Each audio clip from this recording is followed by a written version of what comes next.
Assalamualaikum warahmatullahi wabarakatuh. Perkenalkan, nama saya Audrey Zaini Nizar dari kelas A dengan NPM 211000041. Di sini saya akan mempresentasikan tentang resume materi RPS Pengantar Hukum Indonesia.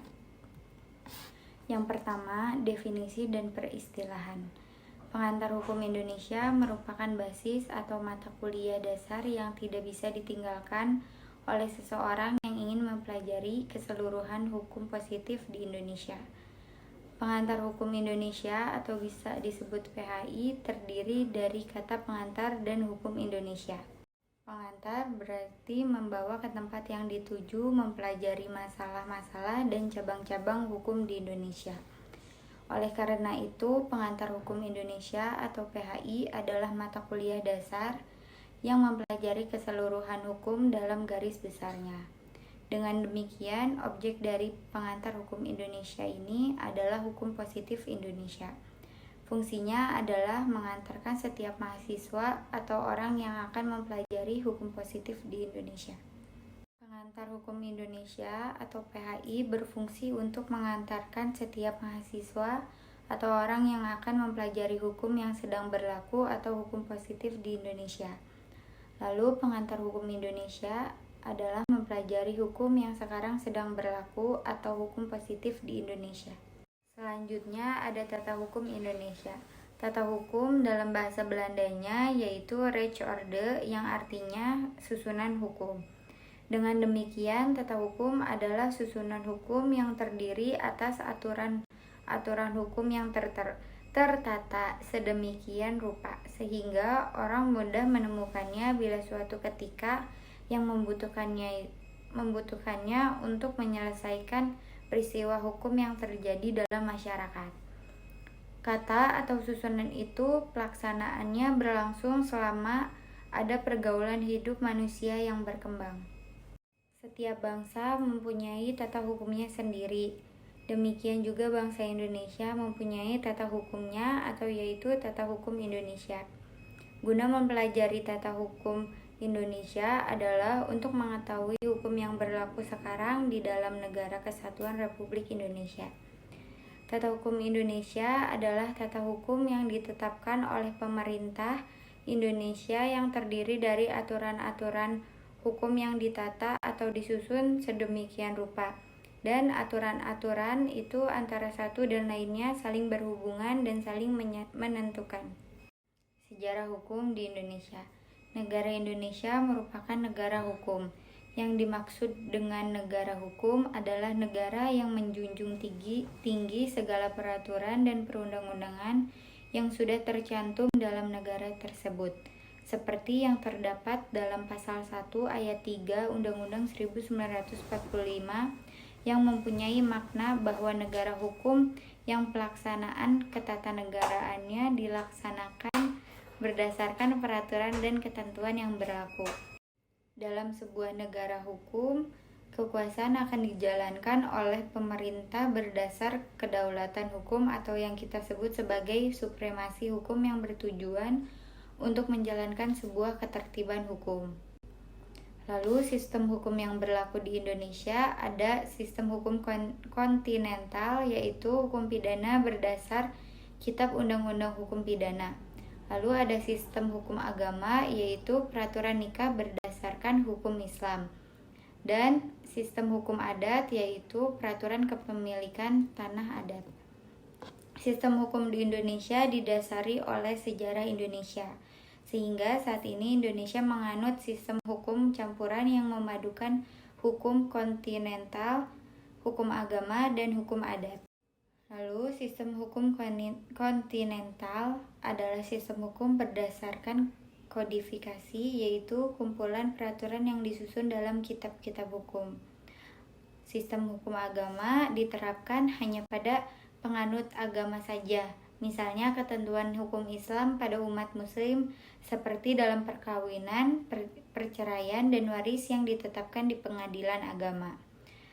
Dan sistem hukum adat berdasarkan perbuatan yang lazim, dituruti atau dilakukan sejak dulu yang berlaku pada sekelompok orang pada suatu suku atau budaya tertentu. Misalnya adalah pengelolaan tanah adat secara tradisional. Penggolongan hukum. Yang pertama ada penggolongan hukum menurut sumbernya.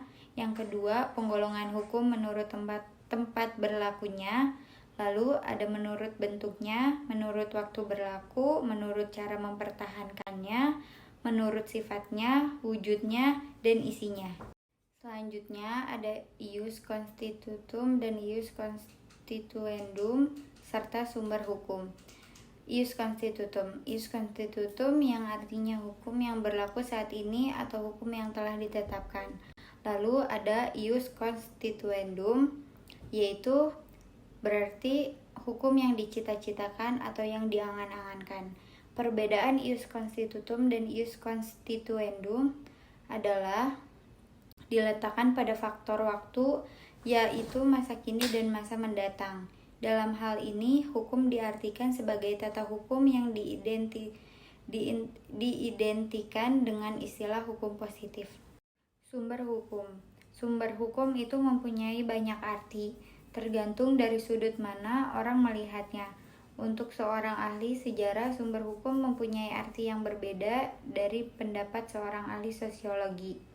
Demikian pula, sumber hukum menurut seorang ahli ekonomi berbeda pandangannya dengan seorang ahli hukum. Lalu selanjutnya ada hukum pidana dan hukum perdata. Hukum pidana. Selanjutnya ada hukum pidana dan hukum perdata. Dalam ilmu hukum pidana dikenal perbedaan antara ius punal dan ius puniendi. Terjemahan istilah ius punal adalah hukum pidana, sedangkan ius puniendi adalah hak memidana. Menurut Satocid Kartanegara, bahwa hukum pidana itu dapat dipandang dari sudut objektif dan subjektif. Hukum pidana material berisikan peraturan tentang perbuatan yang dapat diancam dengan hukuman, siapa-siapa yang dapat dihukum, hukuman apa yang dapat dijatuhkan terhadap orang yang melakukan perbuatan yang bertentangan dengan undang-undang. Hukum pidana formal adalah sejumlah peraturan-peraturan yang mengandung cara-cara negara mempergunakan haknya untuk melaksanakan hukumannya. Hukum perdata. Menurut Abdul Qadir Muhammad, bahwa hukum perdata adalah segala peraturan hukum yang mengatur hubungan hukum antara orang yang satu dan orang yang lain. Definisi tersebut di atas mengandung unsur-unsur sebagai berikut, yaitu peraturan hukum dan hubungan hukum. Lalu ada orang. Peraturan yaitu serangkaian ketentuan mengenai ketertiban. Hubungan hukum adalah hubungan yang diatur oleh hukum. Lalu orang adalah subjek hukum, yaitu pendukung hak dan kewajiban. Sejarah hukum perdata di Indonesia. Hukum perdata yang berlaku sekarang di Indonesia adalah hukum perdata Belanda atau BW, yaitu Burgerlijk Wetboek. Hukum perdata Belanda ini juga berasal dari hukum perdata Perancis, karena pada waktu itu pemerintahan Napoleon. Sistematika hukum perdata. Sistematika hukum perdata Eropa menurut ilmu pengetahuan hukum dengan sistematika hukum perdata Eropa menurut Kitab Undang-Undang Hukum Perdata atau KUH terdapat perbedaan. Adapun sistematika hukum perdata Eropa menurut ilmu pengetahuan hukum dibagi atas 4 buku atau bagian, yaitu buku yang ke-1 ada hukum perorangan atau Personenrecht, isikan peraturan-peraturan yang mengatur kedudukan orang dalam hukum, kewenangan seseorang, serta akibat-akibat hukumnya. Lalu buku yang kedua, hukum keluarga atau Family Recht, isikan peraturan-peraturan yang mengatur hubungan antara orang tua, anak-anak, hubungan antara suami dan istri, serta hak-hak dan kewajibannya masing-masing. Buku yang ketiga, hukum harta kekayaan atau Vermogensrecht, berisikan peraturan-peraturan yang mengatur kedudukan benda dalam hukum, yaitu pelbagai hak-hak kebendaan. Buku yang keempat, hukum waris atau Erfrecht, isikan peraturan-peraturan mengenai kedudukan benda-benda yang ditinggalkan oleh orang yang sudah meninggal dunia. Lalu, hukum tata negara. Istilah hukum tata negara adalah terjemahan dari bahasa Belanda yaitu Staatsrecht. Staats berarti negara-negara, sedangkan Recht berarti hukum. Dalam kepustakaan Indonesia diartikan menjadi hukum tata negara. Hukum tata negara dalam arti luas yaitu hukum tata negara dalam arti sempit ditambah dengan hukum administrasi negara. Sedangkan hukum tata negara dalam arti sempit yaitu hukum tata negara positif dari suatu negara tertentu atau hukum tata negara suatu negara tertentu yang berlaku pada waktu tertentu. Di Indonesia mengambil istilah hukum tata negara dari bahasa Belanda. Hal ini disebabkan karena bangsa Belanda pernah menjajah bangsa Indonesia yang tentunya terhadap hukum tata negara Indonesia tidak terelakkan. Bahkan lebih jauh dari itu termasuk juga hukum pidana dan hukum perdata. Subjek hukum tata negara. Hasil kerja subjek adalah penyelenggara pemerintah. Tentunya penyelenggara pemerintah dalam arti yang luas sehingga meliputi eksekutif, legislatif, dan yudikatif. Oleh sebab itu, dalam konteks topik ilmu hukum tata negara merupakan salah satu sumber hukum dalam kajian hukum tata negara. Lalu ada objek hukum tata negara. Objek umum mengatur negara pada umumnya. Dalam hukum tata negara mempelajari suatu negara, maka negara tersebutlah yang menjadi objek hukum. Lalu ada objek khusus mengatur organisasi negara pada khususnya, susunan kekuasaan yang ada di dalam sebuah negara yang berhubungan dengan keberadaan negara sebagai suatu organisasi kekuasaan. Hukum administrasi negara. Hukum administrasi negara itu mengatur negara dalam keadaan bergerak. Hukum tata negara dan hukum administrasi negara merupakan dua jenis hukum yang dapat dibedakan, yakni hukum tata negara mengatur negara dalam keadaan diam, sedangkan hukum administrasi negara mengatur negara itu dalam keadaan bergerak. Subjek dalam hukum administrasi negara adalah jabatan-jabatan administrasi negara mulai tingkat pusat sampai dengan tingkat daerah. Jabatan-jabatan dalam administrasi negara dianggap sebagai subjek hukum karena setiap jabatan memiliki wewenang dan tugas. Contoh subjek hukum administrasi negara. Yang pertama ada pegawai negeri, dinas yang berhubungan dengan publik, serta badan usaha milik negara atau daerah, dan negara. Objek, asas, landasan hukum administrasi negara. Pengertian objek adalah permasalahan yang akan dibicarakan. Maksudnya, objek hukum administrasi negara adalah pokok permasalahan yang akan dibicarakan. Contoh objek hukum administrasi negara itu ada objek material dan objek formal. Asas-asas hukum administrasi negara, yaitu ada asas kepastian hukum, asas kebijaksanaan, asas motivasi untuk segala keputusan, dan asas penyelenggaraan umum. Landasan hukum administrasi negara, yaitu landasan hukum administrasi negara meliputi asas negara hukum, konsep demokrasi, dan instrumentasi. Lalu hukum acara. Hukum acara pidana disebut juga hukum pidana formal. Hukum acara pidana adalah himpunan ketentuan-ketentuan tentang tata cara menyidik atau mengusut, menuntut, dan mengadili orang yang dianggap melanggar suatu ketentuan dalam hukum pidana. Jadi telah definisi hukum acara pidana tersebut, maka antara hukum acara pidana dengan hukum pidana sangat erat hubungannya, sebab hukum acara pidana tidak akan berfungsi atau bekerja apabila tidak ada penyelenggara hukum pidana. Asas hukum acara. Asas hukum acara pidana menurut ketentuan Undang-Undang Nomor 4 Tahun 2004. Sebagaimana telah diganti dengan Undang-Undang Nomor 48 Tahun 2009 tentang kekuasaan kehakiman dan Undang-Undang Nomor 8 Tahun 1981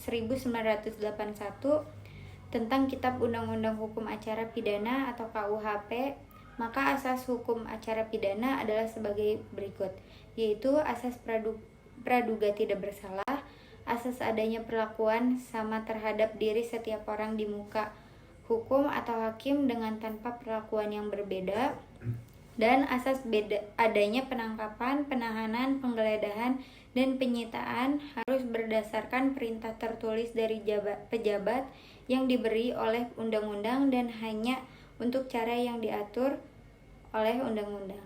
Lalu hukum dagang. Hukum dagang sebagai bagian dari hukum privat atau hukum sipil, yakni hukum yang mengatur hubungan antara individu dengan individu yang lain dalam memenuhi kebutuhan hidupnya. Hukum dagang menurut para ahli. Menurut M. Iksan, hukum dagang adalah hukum yang mengatur masalah perdagangan, yaitu masalah yang timbul karena tingkah laku manusia dalam perdagangan. Dan menurut Purwo Sujipto mengartikan hukum dagang sebagai hukum perikatan yang timbul dalam lapangan perusahaan. Lalu subjek dan objek. Subjek hukum dagang. Hal yang menjadi subjek hukum dalam dagang ada 8 jenis badan usaha, yaitu perusahaan dagang atau usaha dagang, firma, komanditier, vennootschap atau CV, perseroan terbatas, koperasi, perseroan, perum, holding company atau grup atau konser. Objek hukum dagang. Objek hukum dagang sama dengan objek hukum perdata, yaitu segala benda atau hak yang dapat dimiliki subjek hukum. Yang tidak dapat menjadi objek dagang, yaitu berdasarkan sifatnya. Manusia berdasarkan undang-undang, senjata, obat-obat terlarang. Asas hukum dagang. Asas perikatan, asas konsensualitas atau perjanjian semata-mata timbul karena adanya kata sepakat, artinya secara umum tidak diperlukan formalitas tertentu yang disyaratkan. Lalu ada asas kekuatan mengikat perjanjian, asas kepribadian, dan asas kebebasan berkontrak. Konsep hukum dagang. Hukum dagang merupakan ketentuan yang mengatur segala aktivitas manusia dalam melakukan perdagangan untuk tujuan keuntungan atau profit. Hukum pertanahan. Pengertian subjek, objek, hukum pertanahan atau agraria. Secara etimologi, hukum adalah seperangkat aturan tingkah laku manusia yang berlaku dalam masyarakat. Sedangkan hukum pertanahan meliputi pengertian subjek, objek. Secara etimologi, hukum adalah seperangkat aturan tingkah laku manusia yang berlaku dalam masyarakat. Sedangkan agraria artinya tanah, ladang, tanah pertanian, segala yang berkaitan dengan tanah. Subjek hukum agraria yaitu orang, pemerintah, badan hukum, dan bukan badan hukum. Lalu objek hukum agraria yaitu objek kajian hukum agraria tidak hanya membahas tentang bumi dalam arti sempit yaitu tanah, tetapi membahas juga tentang pengairan, pertambangan, perikanan, kehutanan, dan penguasaan atas tenaga dan unsur-unsur dalam ruang angkasa. Asas-asas hukum agraria. Asas nasionalisme, asas dikuasai negara, asas hukum adat yang disanir, asas fungsi sosial, asas kebangsaan, asas gotong royong, dan lain-lainnya. Sumber hukum agraria tertulis itu ada Undang-Undang Dasar 1945, terutama pasal 33 ayat 3, yang tidak tertulis yaitu hukum kebiasaan yang timbul sesudah berlakunya UU PA, yaitu jurisprudensi dan praktik administrasi. Hukum perkawinan. Hukum perkawinan menurut KUH adalah hubungan keperdataan antara seorang pria dan seorang wanita dalam hidup bersama sebagai suami istri. Adapun menurut pasal 1 Undang-Undang Perkawinan No. 1 tahun 1974 menyebutkan bahwa perkawinan ialah ikatan lahir batin antara seorang pria dengan seorang wanita sebagai suami istri. Ikatan lahir yaitu hubungan formal yang dapat dilihat karena dibentuk menurut undang-undang. Ikatan batin yakni hubungan tidak formal yang dibentuk dengan kemauan bersama yang sungguh-sungguh. Syarat-syarat perkawinan. Syarat-syarat nikah dan segala hal tentang perkawinan di Indonesia telah diatur dalam undang-undang. Syarat-syarat tersebut diatur dalam Undang-Undang RI No. 1 tahun 1974 tentang perkawinan diperbarui dengan berikut syarat-syarat nikah sebagaimana termuat dalam Undang-Undang Pasal 6. Yang pertama, perkawinan harus didasarkan atas persetujuan kedua calon mempelai. Yang kedua, untuk melangsungkan perkawinan seseorang yang belum mencapai umur 21 tahun harus mendapat izin kedua orang tua.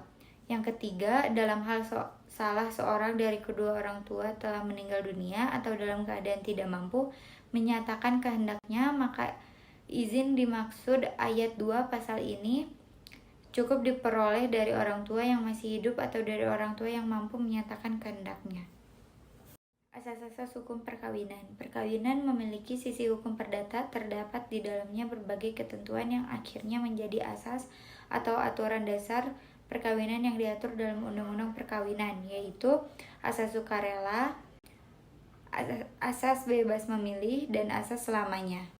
Konsep hukum perkawinan. Berdasarkan hukum perkawinan yang digunakan di Indonesia, yaitu UU nomor 16 tahun 2009 tentang perubahan atas UU No. 1 tahun 1974 tentang perkawinan. Di pasal 7 ayat 1 berbunyi, perkawinan hanya diizinkan adalah pria dan wanita sudah mencapai umur 19 tahun. Pasal 7 ayat 1 Undang-Undang nomor 1 tahun 1974 menyatakan bahwa perkawinan hanya diizinkan apabila pihak pria mencapai umur 19 tahun dan pihak wanita sudah mencapai usia 16 tahun. Ketentuan tersebut memungkinkan terjadinya perkawinan dalam usia anak pada anak wanita karena dalam pasal 1 angka 1 Undang-Undang tentang perubahan atas Undang-Undang nomor 23 tahun 2002 tentang perlindungan anak. Sekian presentasi dari saya. Apabila ada kekurangan dan kesalahan kata, mohon dimaafkan dan dimaklum. Wassalamualaikum warahmatullahi wabarakatuh.